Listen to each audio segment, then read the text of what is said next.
My Little Pony is owned by DHX Media and Hasbro Studios. Please support the official release. Hello YouTube, T-Sparks here for a character analysis. This is MLP Movie Edition. This is about Tempest Shadow, aka Fizzleberry Pop Twist. Now, I have not read the chapter book or the comics, but I did see a nice video today by Gary the Griffin. You guys should go check it out, link in the description, that pointed out some really good stuff about Tempest's character. Now, I have always thought, since I saw Tempest, that her and Starlight have a lot in common.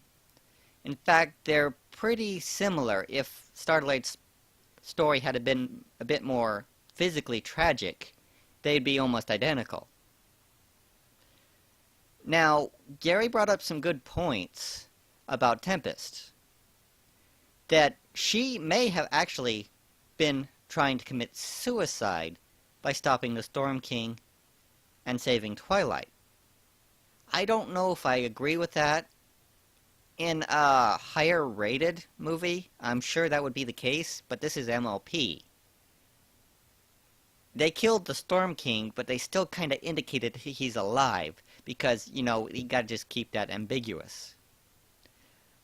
I think his point on Tempest was spot on, but if that what the show was intending, I am not sure. But from what I have seen, Tempest is a very interesting character.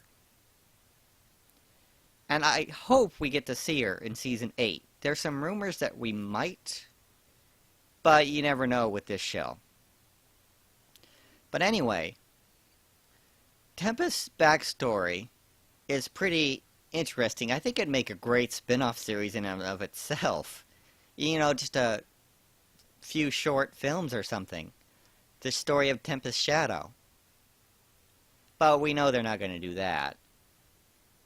But what I think Tempest should do now.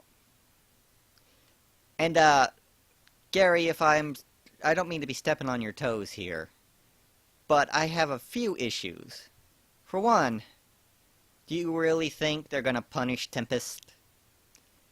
What she did wasn't even on the same level as Discord, Tarek, or Starlight, even. Now, to be fair, Tarek was sent back to hell. Discord, he was let off scot-free, so there was no consequences for him.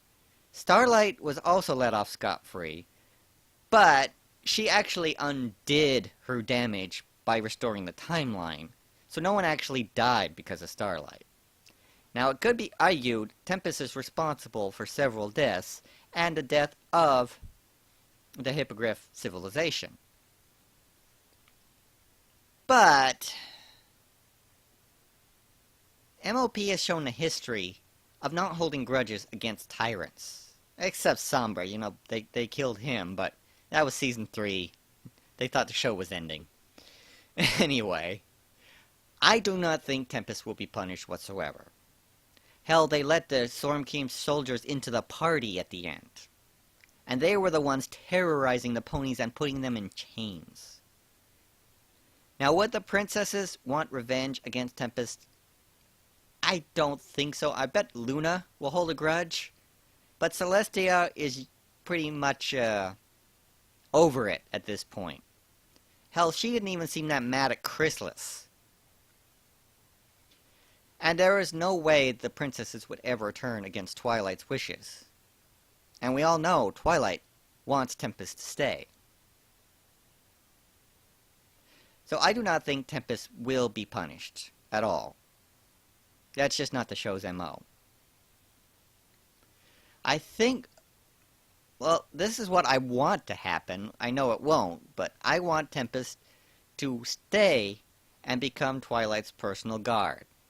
I think it would be a great thing for Twilight and Tempest. Twilight needs guards. It's been made abundantly clear. If she had guards in Season 5, the whole thing wouldn't have happened. Same with 6, although Celestia had guards and that didn't help her any.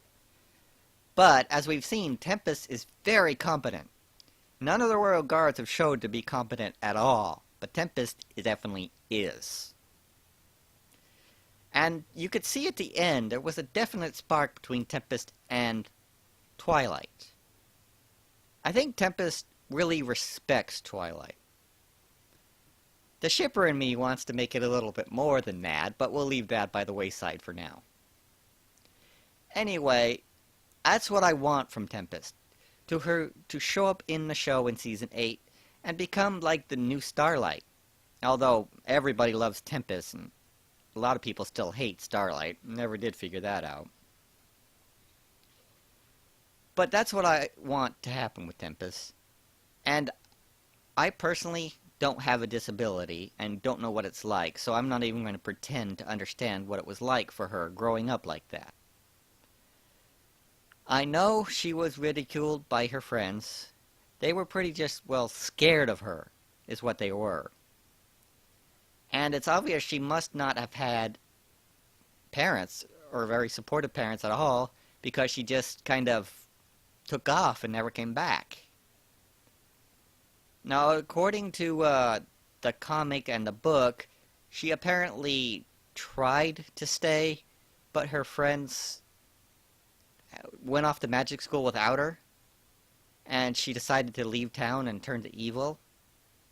That's the same story as Starlight, but for some reason people seem to think it's much better with Tempest, because she had a physical vulnerability. Well, Starlight had an emotional one. I don't want to get into that can of worms. Let's just say, I love both characters, and Tempest has great potential. Her backstory could create several intriguing episodes. Now, I personally don't think that her horn should be restored. It would send a good message that you don't have to be, quote-unquote, normal to be of value to society. That everyone has a value to them. Even if you can't walk, look at Stephen Hawking. He's got the most advanced mind in human history, but he can't move. Does that mean he's worthless? Of course not. So I think it would be a wrong move by the show, or the movies, or whatever, to restore her horn. I think it would work better for Twilight to help her accept herself as she is. That just because she can't control her magic fine-tuned like that, that doesn't mean she's a lesser unicorn. We've seen the power she wields. She is not weak by any standard. She just needs help to realize what she truly is, and what she truly can become. So that was just some thoughts on Tempest there. I know... I don't know what exactly they're planning on doing with her in the show or not. I've been trying to avoid all Season 8 spoilers, and so far I've managed to avoid them. So I can't wait to see what's going on. I've heard that Season 8 has to do with the aftermath of the movie, so it'll be interesting to see which way they go. Well, that was just a quick character spotlight. Sorry it was almost 9 minutes. I tend to ramble on a bit. I don't actually script these videos at all. It just comes off the top of my head. Anyway, please support the official release, and bye all.